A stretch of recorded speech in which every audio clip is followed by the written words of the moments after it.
Hi, everyone, and welcome to the Repackaging Revolution podcast, the sales, marketing, packaging, brand building podcast where we interview thought leaders we respect and admire who can and will help our listeners grow their businesses. Today, I'm fortunate to have not only a friend, but a trusted coach and advisor for me in our companies.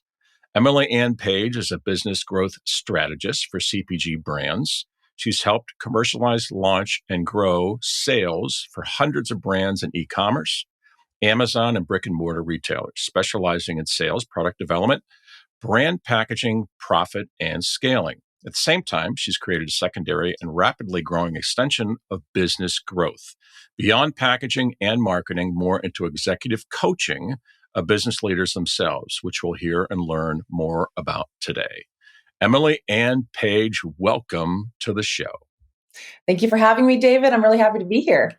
It's kind of cool for me because not only are we friends, but it's neat to just sort of step back, because normally the roles are reversed and you're asking me questions and I'm kind of going through this. So this is kind of fun for me. So I appreciate you taking the time. It's a pleasure. I'm excited to hear the questions because we always have very good conversations. So this is going to be a good one.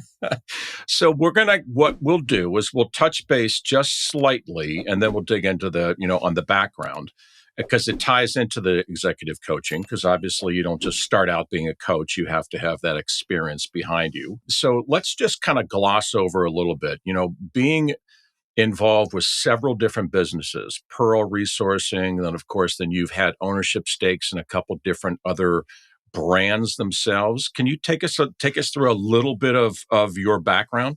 The majority of my time is spent doing coaching and working with a lot of consumer product brands, but some of them are just service-based. And I also have Pearl Resourcing, which is a packaging design company. And I had graduated from college and I had gotten my master's degree in economics. And at the time, I actually had failed out of a PhD program. So I'd gotten in and completed my master's program, but I couldn't pass the qualifying exam to go on to the PhD, which meant I had to choose between going back and studying more to become an academic and pursue that career, or choosing to go into the professional world. And so my advisors said, Emily, I think you will enjoy people. You enjoy people, you enjoy strategy, you enjoy real life experience. And academia means being in an office, not seeing anyone, calculating and writing. So everyone told me that I should give up on this dream that I had to go and pursue business. And they said, you'll be happier, you'll be more successful. At the time, it felt like a slap in the face and one of the cruel tricks of the universe, like, wow, this dream I worked for isn't going to come true. I'm going to sadly take a different path. And I'm so glad that I did. The woman that was the CEO of the company and her husband, who was the CFO, they both owned the business, the Perfect Bite Company. And they hired me as a project manager to help them keep things efficient. And I proceeded to learn everything about product development because they were a CPG, consumer product good manufacturing company. And they manufactured products for a lot of different businesses like Target, Trader Joe's, Sam's Club, Sure. Kroger. And so from that experience, I ended up really owning every project. So I was at the factory wearing the hairnet. I was sourcing products. I ended up doing pricing. I ended up restructuring their whole packaging. I helped them to write a plan to sell their business to a private equity group, and just became the right hand of the owners of the business. And we developed just a best friendship as well in the process, because they were like, wow, I can trust you. I can trust you with my business. And these were not things, the intuition of creating these strategies came in part from my master's program, but also just came from a lot of intuition, me reaching out to other mentors and hiring coaches for myself. And I found a passion for the power of operational strategies, how those things can change the profit, the revenue, the costs, the happiness of employees, and how just small changes can make an explosive difference. So after that, I ended up buying my own business. So I bought a packaging design company called Pearl River Packaging at the time from a gentleman who went to the same alma mater as I. And which is USC, by the way. We might have to throw that out there. Yeah, go. And his main focus, so he'd been doing this business for years. He was retiring, and he was basically the Alibaba before the internet. He would go to Asia, which is where a lot of the giftable packaging is manufactured by hand.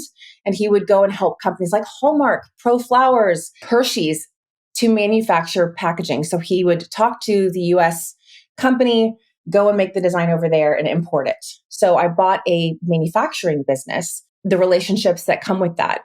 And it was a great experience. But since then, Alibaba hadn't been invented. And I realized that the service or the value that people really needed was not just manufacturing, because that's just a price comparison, but really the strategy behind figuring out what's best for you and figuring out the branding, the positioning of the whole company. So we expanded past manufacturing to graphic design, branding, and really overall consumer product strategy in this company. And I renamed it to Pearl Resourcing. And so we have products in every grocery store now in the United States. A lot of them are private label brands. Yep. Some of them are very big brands, by the way, that others will recognize. Sure. Yeah. Yeah. Like we have products in Aldi, Costco, Kroger. So that's really amazing. And I started the coaching just because I realized that a lot of the founders of these companies may have a vision for what they wanted. They wanted to get into Costco, but they kept pitching and they couldn't get in. Right. And often they needed a heart to heart. You know, they were not in the position yet with vision enough to be able to steer the branding part. They needed to have a heart-to-heart conversation about really where is this company going, so you could position it professionally so it would succeed. And so I started offering coaching, and that was so much more explosive. That was like going to the root. Did you find that the executive coaching part, I mean, obviously you've touched on several different things when you were just mentioning, obviously the packaging, the design, the printing, the colors, whatever it may be. But the executive coaching seems to touch a spot for you. Was that something because you benefited so much from a coach, or that it just resonated with you saying like, oh man, if I had somebody like me helping me back at the time, what was it that kind of drew you into this? Or if it was it just happenstance? I would say it's been coaches that have influenced me tremendously, tremendously. And I believe a coach can be someone that you hire. So they can be someone with expertise that you pay money to speak to, Sure. and that has walked before you, and that's why you're hiring them. But it can also be a person who is a mentor or a friend Right. who has experience, who's willing to do the heavy lifting with you, get into the mud with you, Exactly. and help you solve a problem. So that is the foundation, I think, of all of my success. Yeah. And I also want to add that I love people. If I were to look back on life and say, what did I succeed at doing? I'm not going to measure my success by the amount of money that I had. I would like to make money because it's fun. I like to build businesses because it's fun, but I love helping people. And that's going to be the only thing that I will measure my personal success for, is how much I contributed back to other people. Well, and that's well said. And I just want to add to that too. And I don't want to blow smoke at you, but you've been instrumental in my life.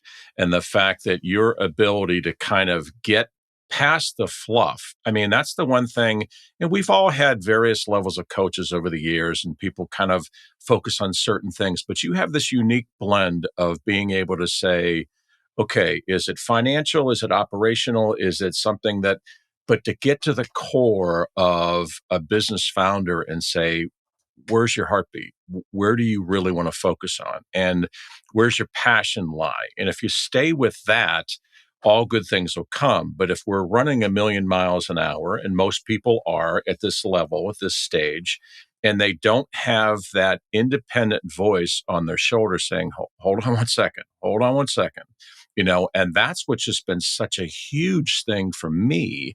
And that's why I really wanted to do this, because I believe a lot of people can benefit from not just a coach, but a coach like you that is able to kind of go, well, that's not my strong suit. This is my strong suit. This is what I've done in the past. Whereas you've got those other people, Emily, that a lot of times they try to be all things to all people. And you were very clear in what you're good at. You were very clear on focusing, and getting me focused on what I'm good at. That's a great compliment and great feedback. And that's a reflection of what my objective is. And so I coach people on lots of different categories. And usually we start with, what is the pain point that a person's experiencing? There's usually a motivation for reaching out for help. And so you want to offer a solution for that. And so first we talk about, what is your goal? What do you need help with? And oftentimes there's lots of the problems are just symptoms of a deeper problem that sometimes a person cannot clearly see. And when I say that, I'm not implying that I know the answer. I actually believe that the divine force, God, 100%. has given Yep. each of us incredible amounts of knowledge and intuition and wisdom that's accessible to us when we take the time to be quiet and still and seek the answer.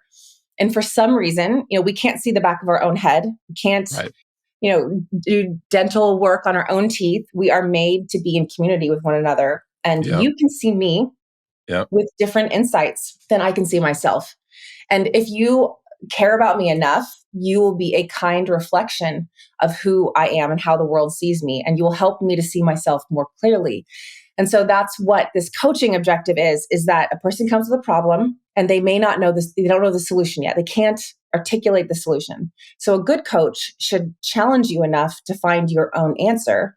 And that's what I'm always focusing on. But let's face it, though, and this is one of the things that was so profound for me, is the fact that as a business owner or a business leader or whoever is the client, so to speak, a lot of times we don't know what the problem is. And that's really what made you and our time together so special, because what I thought was the problem and what I thought was, the issue, or what I thought was what I really was 2 or 3 levels back from there. That was like, how did she know that? And where did this come from? You know what I mean? And again, and that's just something I gotta believe that somewhere back in your background, you experienced that too. Because at the core of this, when we're worried about payroll, worried about financing, worried about this order, and here I am taking an hour of your time going like, man, I got 1,000 things on my mind. The kids are calling, I got a phone ringing. But you have this ability to kind of sort of break it down into bite-sized pieces and go, okay, have we ever thought about this? And here's what I want to, and just together, it's been a fascinating experience for what Oh, that's I'm worth. so excited to hear that. Yeah, I think the key thing that I learned, and I use this actually from my economic program because I study game theory and economic development. And in economics, you actually are studying very complex subjects, the Right. economy, what causes things to go up and down, and who could honestly say what causes the economy to go up and down? Well, the way they attack such a complex problem is that you simplify it into its core variables. And then you do tests to see the weight of each variable in that equation. So AX plus BX plus CX equals Y. And so you do these statistical tests. So we don't need to mentally get lost in the weeds, but that is how I do coaching, and how a lot of really the large coaches do it, is that you try to create a simple model to analyze what could be causing this outcome. What are the inputs? And what is the one that is causing the largest weight? And so these things can be tactfully done by truly listening. So I think a bad counselor or coach that people, if anyone has a bad impression of coaches, it's when someone is not a good listener and maybe is trying to prescribe a solution before they've heard all the information. Or to fit somebody in that particular box that's Yes. what they know about. Because I've totally been there. You know what I mean? Oh my gosh, yes, that is the worst experience. Right. And this is also why I realized I wanted to do coaching, is because I have paid people even more money than I charge myself to give me advice during times when I had no money, because I had a problem, like I was starting the business and there were some issues. And I remember taking my very valuable cash and paying them, and they would just put their, like feet up, and they would talk at me. They did not create a solution that I could walk away with. And I had this that's like nails across the chalkboard. I'm like, you're even describing what I've gone through too. It's crazy. Yeah. And then they charge you crazy amounts of money, and they're so satisfied that they didn't do any work except for talk at you. They never even wrote notes in a way that you could follow up, or they didn't. It felt so insulting. Right. And so anyway, I run my practice so differently. I take notes, with the client. I'm constantly asking questions, and I'm trying to drive towards actionable outcomes. And I give back a video, I give back notes so that a person can go back and rewatch the call, because sometimes or listen to it. Yeah. Listen to it. So I'm always trying to make sure that, I want my time to be valuable, so I charge money for it. I want people to respect my time when they show up the same way that I'm going to respect theirs. And so it's kind of like this even exchange. I want to build an amazing relationship with the person I'm coaching. That's the difference between, I think, a person who doesn't listen and just wants to tell you stuff. They're not thinking of you, they're thinking of themselves. 100%. And that's one of the things too, that was, being that this podcast encompasses a lot of different things, sales, marketing, whatever, but it's also the entrepreneurship side of things too. And so many of us, and that's why I'm really grateful that you joined, because it's almost like executive coaching has gotten a bad rap from those people that cookie cutter, from those people that just go, well, there's only one way to skin a cat, and this is it. And no, there isn't, because everybody has different levels of competency in certain areas. And that's where it's like, boy, the point is that with the right coach, it'll take you to the next stratosphere. With the coaches that just sort of like mail it in, well, yeah, you're going to spend $5,000, 10 grand, 20 grand, whatever the hell it is, and go, what the hell did I get from that? Nothing. It's really tough. Yeah, it's very interesting. And the more responsibility that you bear as an entrepreneur, as a person married with, kids, or whatever area that you have responsibility, the more important it is that you have awareness of your blind spots. Right. And that's the interesting thing, is that I think you grow in a business and suddenly your mistake actually influences a lot of people. So if you're driving super fast on a car, for example, that's a lot of responsibility. And a small mistake can actually result in a crash for everyone else on the Lots of road. people. Yeah. And so I think the more people become responsible, the more that they need to have advisors. The President of the United States has board members. Like, he's not an expert on every single topic. No matter, forget the political party, every president has a board of advisors that are experts on that category to give insights. And their job is to summarize the blind spots. Every football player, every football team that is professional, they have coaches, and they have lots of different coaches. They have the primary coach that we all know who's famous. They also have coaches up in the back that are focusing on defense, offense, to give insights to that coach. So it's helpful to keep that in mind, that top performers all need feedback. And the more powerful you are, more influence and money that you are managing, the more it is important for you to have someone helping you to keep your eye on your six. Without a doubt. And that's, one of the first questions I was going to ask you, which we sort of already glossed over, was who needs a coach? But we also know that, that can be from business owners to leaders of companies, leaders of divisions, or whatever. But what makes a good client for a coach? What do you look for? And I think it's really important, because you don't take every client that comes to you. And you kind of want to see, is this guy can actually listen to me, or was he told from his boss or his wife or his board of directors to go get a coach? And just, does that make sense? I mean, I really think there's also a lot of people that, from your side, would go, it's a waste of time, but they need somebody like you. And I don't know, just if you could elaborate on that, that would be awesome. I think you already touched on it, and it would be coachability. Yeah. So meaning a person who is an equal listener. I don't enjoy just being paid to be present in a conversation where someone's doesn't want to hear or work on the solution. Right. And I'm not of the belief that I always have an answer, but I am confident that the questions I have can help a person to find it. Yep. I know that. I've seen it over and over and over again. So we will come to a conclusion about what the truth is. It's not necessarily going to come from me. You will maybe write it yourself, or maybe I'll suggest it and it will resonate based on things I'm seeing. But if a person cannot, or is refusing to commit to a conclusion and unable to admit to some of those things, it's just too hard to help that person. They're not ready yet. Right. Is really what it means to me. Yeah, and I totally have seen that in myself as well, because there is and I know you've gone through this as well as an entrepreneur and business owner. Sometimes it's a real trust factor where it's like, geez, do I want to bare my soul to this person and tell them that I made these mistakes and I screwed this up and I'm behind on the 8 ball and I don't know how I'm going to get myself out of this? But I'm almost saying, answering my own question. It's sort of like, But that's the perfect time to have a coach to help you unravel that ball of yarn. You know what I mean? Yes. It's Yeah. just such a crazy, but so many of us are proud and we're, Me don't too. want to show up that, hey, you know what, we didn't make these stupid mistakes, but we did. Right. It's just there's so much to this. Yeah. And as you say this, I think every person feels that way. No matter how humble you are, no one wants to be embarrassed. No one wants to reveal their weakness. And every person I work with is a top performer. So they are owning their entire life. You don't become successful without a ton of sense of ownership, hard work.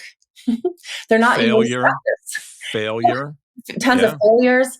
And Yeah. so I think no one wants to see the parts of their business that maybe aren't working. But I think because every person who I work with has that executive ownership piece, extreme ownership, to quote Jocko Willink, Oh, yeah. they are able to get comfortable with it a lot quicker. And that's why I only work with people who have that mindset that it's okay to fail. They want vulnerability. When I hire a coach, I could talk to my husband, I could talk to Yeah. my sister and brother, my parents, I could talk to my neighbor about some of my work problems. Yeah. But number one, I want to be vulnerable in a way that a stranger alone could maybe speak to me. Like when it's really sensitive, it's actually very helpful to talk to someone who isn't that close to 100%. you. And 100%. and I also think that it's a burden sometimes to a spouse, for example, if your business is financially struggling or Yeah. it's going crazy and you don't know what to do with Yeah. an employee, Yeah. it's a burden sometimes to your marriage to Yeah. bring that home and only Yeah. talk about the problems because the spouse wants to help. And Yeah. then they are now you're both sitting in anxiety. Yeah. Yeah. You need a place to vent. So where are Yeah. you going to go? Are you going to bring it to it's important to have friends. It's important to have coaches. I'm not saying everyone always has to pay for the advice, but there's always seasons, I think, where you do need to do that because a professional can actually do it within a system and help you to relieve the stress so that you can enter back into your own personal life. And yeah, exactly. And keep that. Yeah, no, I think that's well put because being okay with failure is such a strange thing it's almost like it takes time for us business leaders, business owners, whatever it may be. I remember at a time when I first got into business myself 10 years ago, 20 years ago, 30 years ago, and saying that I failed was this like, oh, I'm such a failure and I'm a loser and I failed.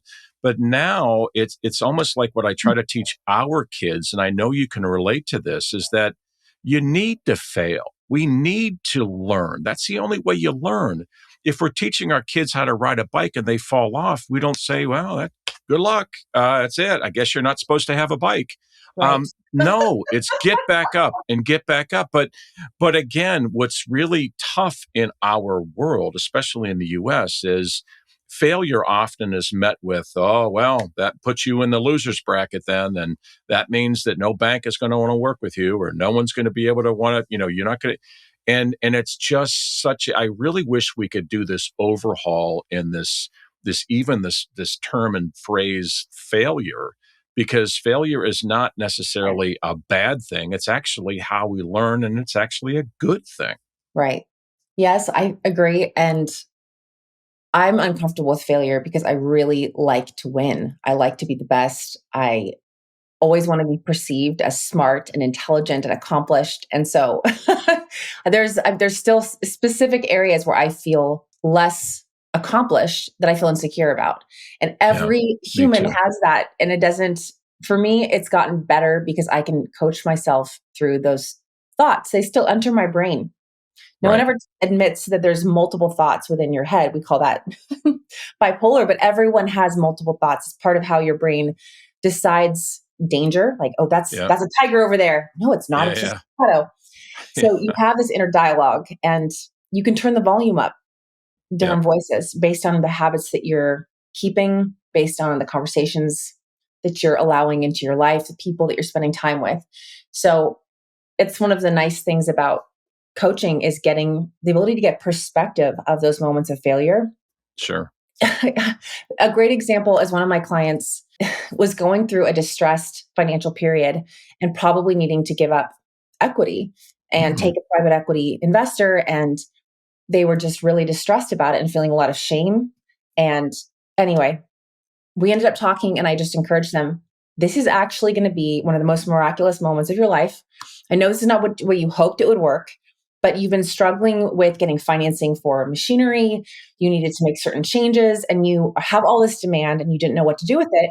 And maybe this is the universe providing in an area that you need. Yep. Maybe this is the company that you need. You need to do this, and this will still get you to your goals. It doesn't have to be a shame moment.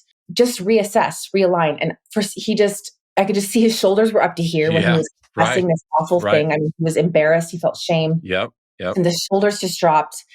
And I'm just shocked. I helped him to make a plan, find a buyer, which is really hard to do when you're in a distressed financial spot. We framed him up, in the right way so that people could understand the value. And he was able to sell his business. And so it just took one person though to help him to have a lack of stress. But his buddies who don't own businesses have no idea. They're employees of a different company. They have no idea the stress this man is under. No, right. He couldn't sleep at night. He felt a lot of guilt, and we were able to figure it out where it actually became a huge win for him. Who in your life does that for you? I know. Not enough people, sadly. No, 100%. And you mentioned a couple of things which I think are really important. And some of us that are so deep in the weeds at times and have this thought in our head about what success looks like or what victory looks like you were mentioning your client who thought, oh man, if I'm going to have to get out or sell some equity in this business, that means that it's not like I dreamt. It's not like I'm a Google and I'm going public and I'm going to make $5 billion. But the point is that there's always different ways to frame that situation. Like you said, that's exactly what a good coach will do, saying, look, would you rather have 100% of nothing or 75% of something that's worth and that can take you and make your life so much easier and so much better? And that to me is one of those little feathers in your cap, again, not to blow smoke at you, but that's sort of what you do is you're able to kind of, you reframe these things and look at it from what are we going to get out of this? And I don't know. It's been such a cool experience. And just how you describe that is what I've gone through, going like I had my dreams of being one way, but really there's lots of different ways to get there. Oh my gosh. It's so incredibly true. And it's the luxury of an entrepreneur to throw spaghetti at the wall and be able to have the courage in the face of uncertainty that one of the strings will work out. And I remember when I had bought my packaging company, the revenue, I didn't buy it for massive amounts of revenue. I bought it for relationships with factories and with clients. And so there was just a very small historical amount of sales. And so I had to build it from scratch, which meant I had to refigure it out in a world where the internet existed and everyone could price compare the box that I just made for free, which was the previous industry standard. And I had to evolve it. So there was no roadmap. There was no person telling me how to do this. So I stumbled forward and I had to, I remember the first time I decided to start charging for a sample because the freight by itself was $300. People would not close the transaction. They didn't appreciate it. They would just start price comparing once I gave them all the assets. And so I just realized this lack of profit is actually a sign from the universe that I am not respecting the necessary contract that needs to exist between me and my client. I am not allowing them to respect me, respect my business, respect the cost. And that's a dysfunctional relationship. And the evidence, the warning light is the lack of profit in this process. So as soon as I started defining what this cost for me, being more clear, writing it out as a process, charging a fee for it, the relationships became profitable. They became clear. They became transparent. And so that's an example in my own life where I learned the value of trying a million different things, being willing to pivot past what a previous mentor and past industry was doing. And also just the importance of looking at, okay, there's pain in my business. This is not as profitable as I was told it would be. And what do I need to do? Like these clients, it wasn't even just the profit. It was the fact that I was being disrespected by clients. I felt disrespected. You're going to take my stuff I gave you for free and worked my butt off for and goes to someone else and just price compare Exactly. 5 pennies. I so been there. I know. So been there. So you had to iterate. The pain Yep. is we hate pain. It's Yep. good. It's an indicator light, like the check engine on your dashboard, that something should be changed. Yep. And it will be a good thing when you do fix it. It's going to Yep. feel free again. Well, for a guy like me that had one of the most profound things you did from the very beginning, and I think a lot of listeners can benefit from this, was I used to, back to your example or samples and things like that, there's so much that we try to do because we want to be a good guy, a good gal, and want to help these guys. So we do, we're working overtime, working late, getting them free samples, giving them free designs, doing all this stuff that we should be and could be charging for, but yet, thinking that that's going to, really make us invaluable to these people. But Right. in essence, what it was doing was basically making my value to nothing. And then insulting when they take that design that I worked on and shop it to every time, and they just fly it around anywhere. And it's like, wait a minute, how is this, so one of the things that you had done for me from the very beginning was, and it's, I was doing a lot of warehousing and QCing and checking quality and shipping and things like this for nothing, and having a healthy markup on the products. My point was, is I just sort of figured, whatever that cost is, it's just rolled into my profit. But really, when you help me backtrack and go, wait a minute, if somebody comes in here and tries to quote apples to apples with you, and somebody doesn't understand all the value that you've brought to this equation, meaning the design and the samples and the free shipping and being on call 24/7 or whatever it seems like you're doing, then they're not going to value that. And they're going to look at one thing and your price is a nickel and somebody else is at 2 cents. And they're just going to go, well, Marinek's screwing us. They're just screwing us. They have no clue.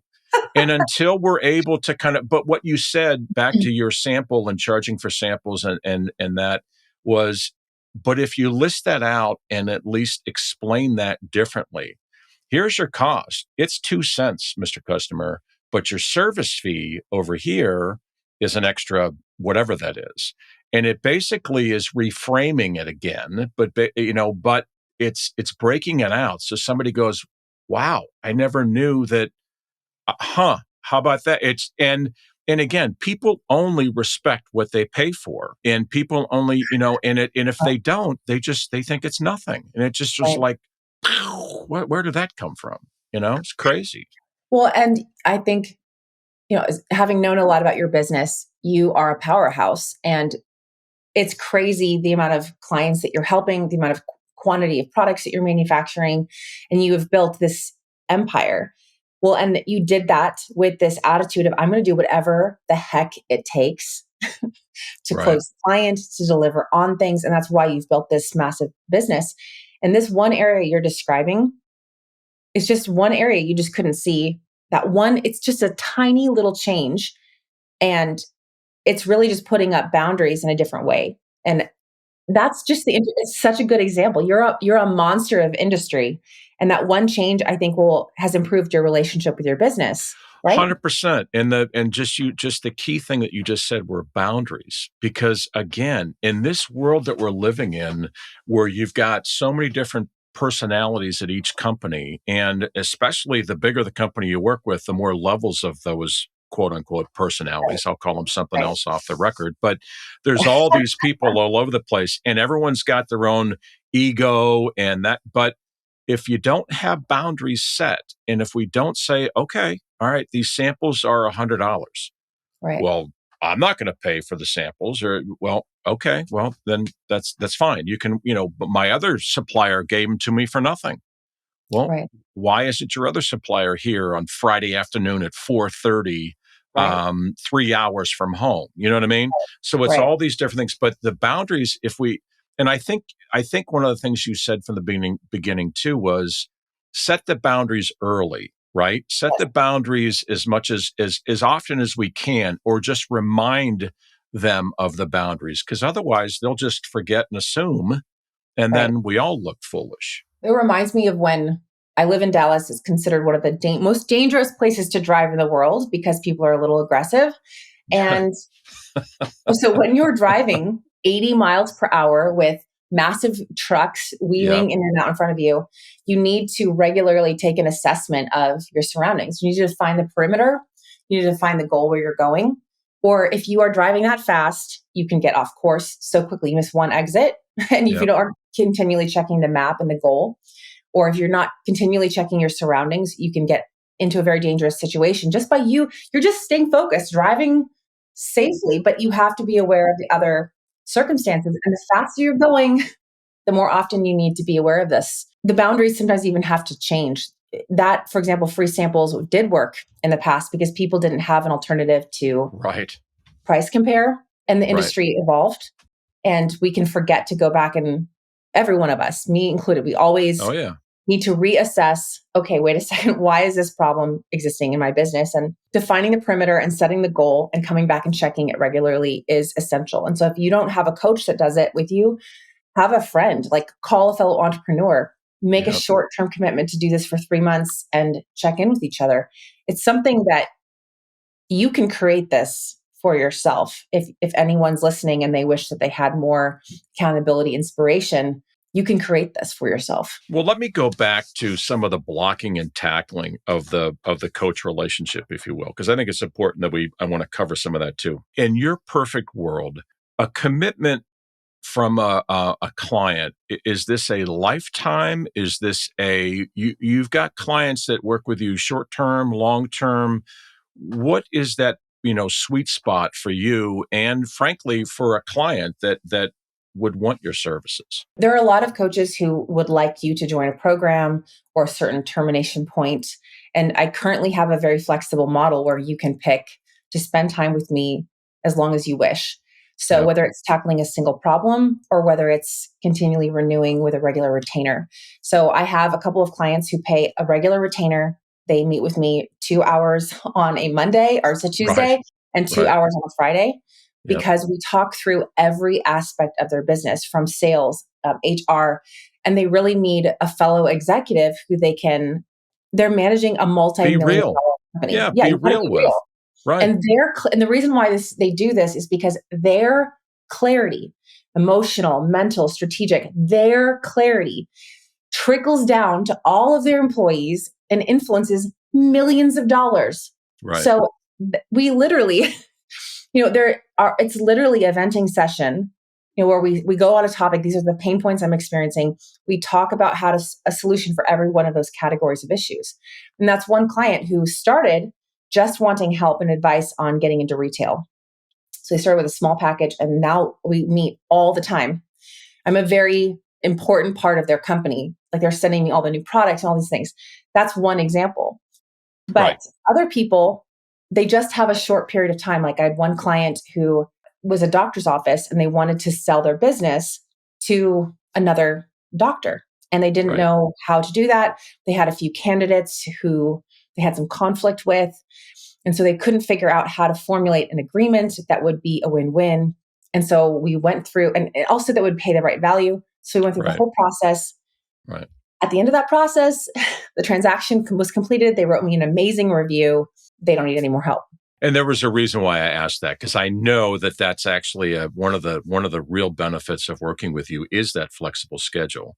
And there is no sort of like, well, you got to commit to 6 months. And so, and the other cool thing that I thought I was really pleasantly surprised with as well, when talking with you, because there's all these different things that a person needs a coach for when it comes to whether it's economics or financing or marketing strategy or sourcing or whatever that may be. But oftentimes, and I think you'll agree with this, a good coach understands their lane, meaning they understand what they're good at, but they also understand what they're not good at. For example, when it comes to helping me strategize how to grow in this particular area, one of the things that you had done was, hey, I did this back in the day and I work with this organization, and that would be a good place versus you say, the ability for a good coach to be able to say, I would contact this person, or here's who we could talk to help you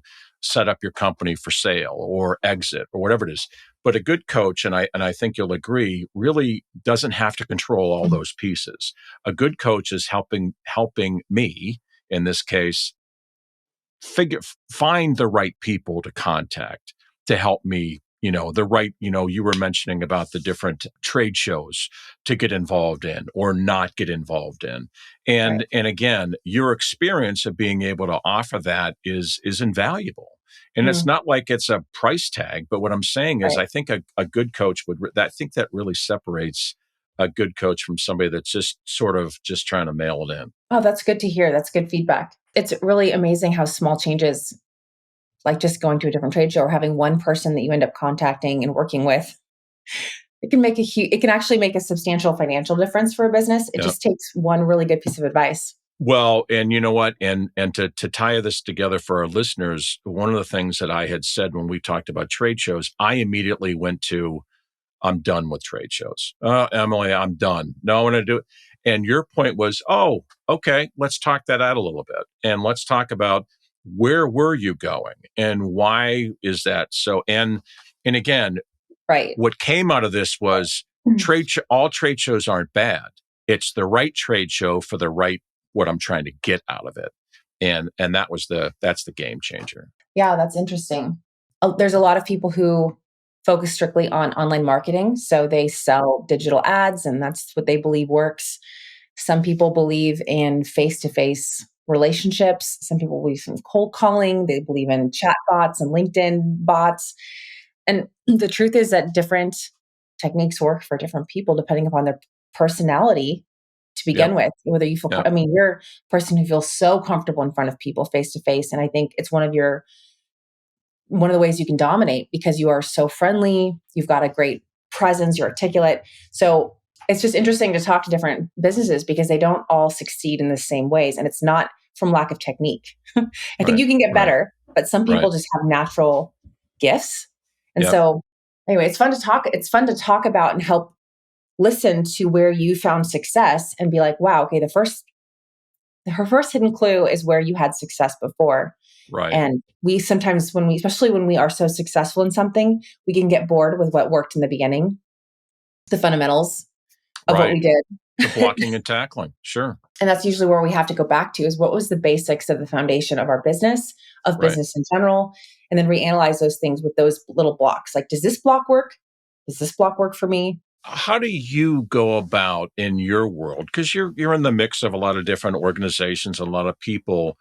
Is this something you've got the flag out saying, hey, I'm an executive coach, or a lot of people just saying or reaching out word of mouth saying, man, you look a lot calmer than you were 6 weeks ago. What's going on? You know what I mean? Is it meds? No, it's not meds. But my point is like, where are you in that mix as far as, is this, how do you kind of find those clients in is it word of mouth or is it some other way? So it definitely is word of mouth, and it increasingly is word of mouth the longer I've done this. But the Right. primary way that I develop relationships is through face to face interactions. So I actually go to trade shows and I Yeah. talk to people face to face.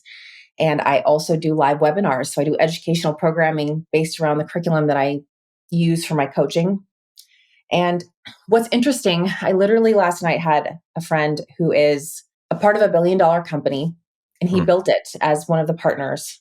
And he wasn't that, the 10 years ago or whatever, or yeah, 10 years ago when I first met him. We were laughing over a glass of wine about the fact that when I first met him, I met him at a trade show and he was very rude to me. And now, rightfully so, he's at a trade show to meet his clients. I found a lull where I wasn't interrupting him from a sales conversation. There was a lull, I but see I where was this is going up going. and talking Right. to him. Sure. He was just not interested in talking to Yeah. me. And it's a multi-day trade show. I kept coming back multiple times. I developed little jokes, and I did not let the look on his face deter me Yeah. from coming back. Yeah. He ended up being one of my largest clients. He does six-figure, orders, Yeah. Yeah. and I developed an amazing relationship with him. He ended up being at my wedding. Wow. That's the kind of Wow. relationship that we Yep. built. And we were Yep. laughing about it. And he was explaining his perspective of why he didn't want to, like, why he was being rude. It all makes complete sense. And it's Right. funny. It's funny. But I was a new kid as a child, 14 different schools. I always had to make new friends. We were always moving. It's awful to be a new kid. It's awful to do sales sometimes in a cold situation where you're introducing yourself. But that's where the best rewards are, in the I things know. that are uncomfortable, where no one else wants to go do that. Yep. That's where the greatest rewards can happen. And really big sales happen face to face. No one's going Yep. to give you $100,000 through just a digital ad. Right. It's a common knowledge that people need to have trust to Yep. give large amounts of money. So there needs to at least be some face time. And I'm not saying Right. everyone should be doing cold calling or trade show stuff. I know that takes a lot of Well, chutzpah. even being on camera, I mean, just so Being people on can put a camera, face with a name. face Yeah. to face. No, that puts, 100%. And so a lot of people feel uncomfortable doing it, which is why it's a place where you can capture fresh awareness. Yep. So yeah, that's why I love that you're doing this, because you actually get to be face to face also with the people you're interviewing. You get to build a relationship with them, and big business is built on true relationships. And the strategy part of this is, and I'm grateful for your kind words too. This just is one of those things that it just comes naturally to be able to chat with somebody and watch their reactions sometimes when you talk about their kids or their background or their successes. And this platform from a podcast has been really eye-opening because it's so interesting. I remember interviewing a lady who took over her father's ice cream business. And I'm in Cleveland, and this is a local, it's probably $100 million a year, very local, called Pierre's Ice Cream. And Oh, I met her at a trade show, very much like you were talking about. She was very standoffish. She was very much, the first look is like, what does your name badge say? Are you vendor? Who are you? And what do I call you? And I immediately asked her, I said, I'm from Cleveland as well. And I invited her to this podcast. So she comes on the podcast. And again, we chatted a little bit. But when I started talking about her dad, the founder mhm. of the business, and I started talking about, how did you learn this business? And the emotion that touched into her with Beautiful. her and her relationship with her dad was priceless. She was literally just like, it's like nobody ever asked her that. Here's this tough gal who was, and that's where the face to face and having a conversation, you could hear it in her voice, and then you could see it in her face, and it was just like one of those things like nobody had ever asked me that, and it really touched something with her. And I just think everybody has those places, and everybody has. And this isn't about exploiting anyone's weaknesses. This is about kind of what we said at the beginning, being real, Right. being real. And when we get to that point when someone's able to be with a coach and be real and say, man, I'm scared to death, or my wife is really upset that we're this far on the hook, or Right. I don't quite know what I'm going to do to survive. I mean, that's when you can really, really kick really light this thing on fire in a good way. But until we get to that raw piece, it's just like, it's fluff. It's just fluff. Yeah, that's a really good point. I think we said this on the last time that you and I did a consult. We were talking about, who in your life equips you and encourages you. Yeah. And the more responsibility that you have, the more power and influence you have in your business, the more Yep. the number of people who have the ability to do that decreases, Yep. because in your case, you're a father. So your kids rely on you for Yep. encouragement. Of Yep. course, you get encouragement back. You love being a father. It's a very rewarding, it's a two-way street relationship. But from the Right. standpoint of being a pillar, being responsible for a lot, you need to be a father, a husband, Yep. a business owner, a boss. Yep. You're the main person that people are trusting in when it comes to your clients. Even if they're working with your employees, they need you to make sure things are delivered.